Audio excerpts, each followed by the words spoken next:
bahawa susah di Malaysia ini untuk kita mengembangkan dakwah kerana tidak ada tauliah. Dan doktor sebut tentang Wahabi dan doktor kata doktor tidak tahu apa itu Wahabi kecuali nama Datuk itu Doktor Asri. So, sekarang saya yang ramai orang tak tahu. Adakah doktor ini menafikan doktor Wahabi, tapi orang kata doktor itu Wahabi. Apakah tanggapan itu betul doktor? Terima kasih Musi. Saya secara ilmiah, Wahabi ini diibarat oleh teroris. Bila disebut Wahabi, dia maksudkan pengganas. Dalam dunia umumnya, bila disebut Wahabi ini, sebagiannya merujuk kepada Arab Saudi. Wanitanya pakai burdah, tidak wataknya pandu kereta, dan ada beberapa lain lah yang cuba barat kaitkan dengan Arab Saudi. Cuma istilah Wahabi di Nusantara, dalam sejarahnya, Hamka, Profesor Hamka dituduh Wahabi. Dalam sejarahnya, Syekh Al-Hadi dituduh Wahabi. Tidak kerana mereka mengikut Muhammad bin Abdul Wahab, kerana asalnya Wahabi ini merujuk kepada Muhammad bin Abdul Wahab, tetapi kerana mereka memberikan pandangan yang berbeza dengan beberapa pandangan yang berbeza dengan apa yang disebut di Nusantara.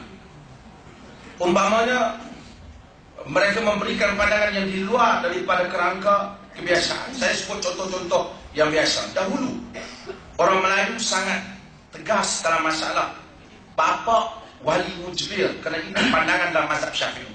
Bapa boleh memaksa anak perempuan untuk kahwin. Sebab itu tuan-tuan tengok dalam filem P. Ramlee Penarik Beca itu, Azizah dipaksa kahwin oleh Hadi Bakhil. Kerana itu pegangannya.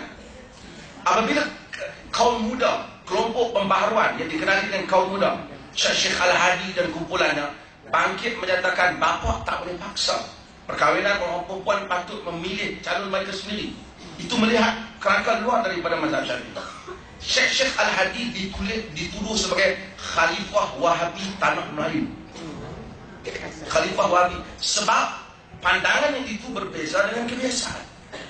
Maka dia di Kelantan umpamanya, Pusat Pembaharuan Tuan Guru ni Abdul Aziz, sebelum dia menjadi Menteri Besar, saya pernah berjumpa dengan beliau lebih kurang 2 minggu, 3 minggu lepas. Dia kata pada zaman mudanya begitu juga, dituduh kerana ada pandangan yang berbeza. Padahal pandangan yang berbeza itu tidak salah dalam Islam. Islam yang ikrar semua mazhab yang 4. Selagi mazhab itu adalah mazhab Ahlus Sunnah wal Jamaah, dan pandangan-pandangan itu dibina di atas dalil, tidak ada masalah.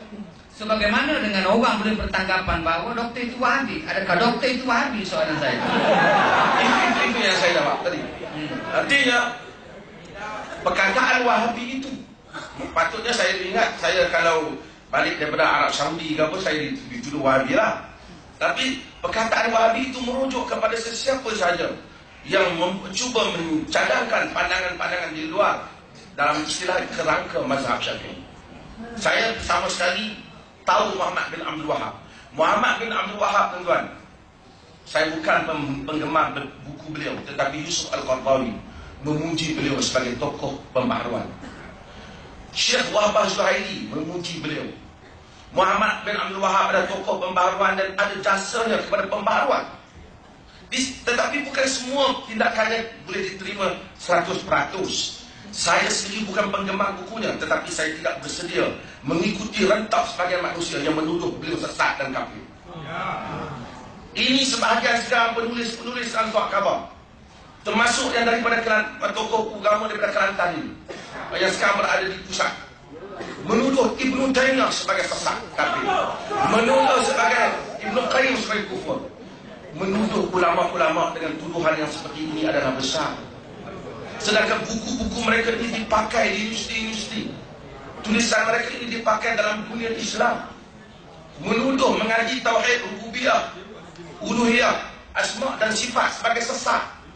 Sedangkan itulah buku yang ada dalam Sukatan Kerajaan Malaysia, sekolah, yang ada dalam universiti, yang ada dalam buku Presiden PAS, yang ada dalam buku Ikhwanul Muslimin, yang ada buku Jamaah Islami Pakistan.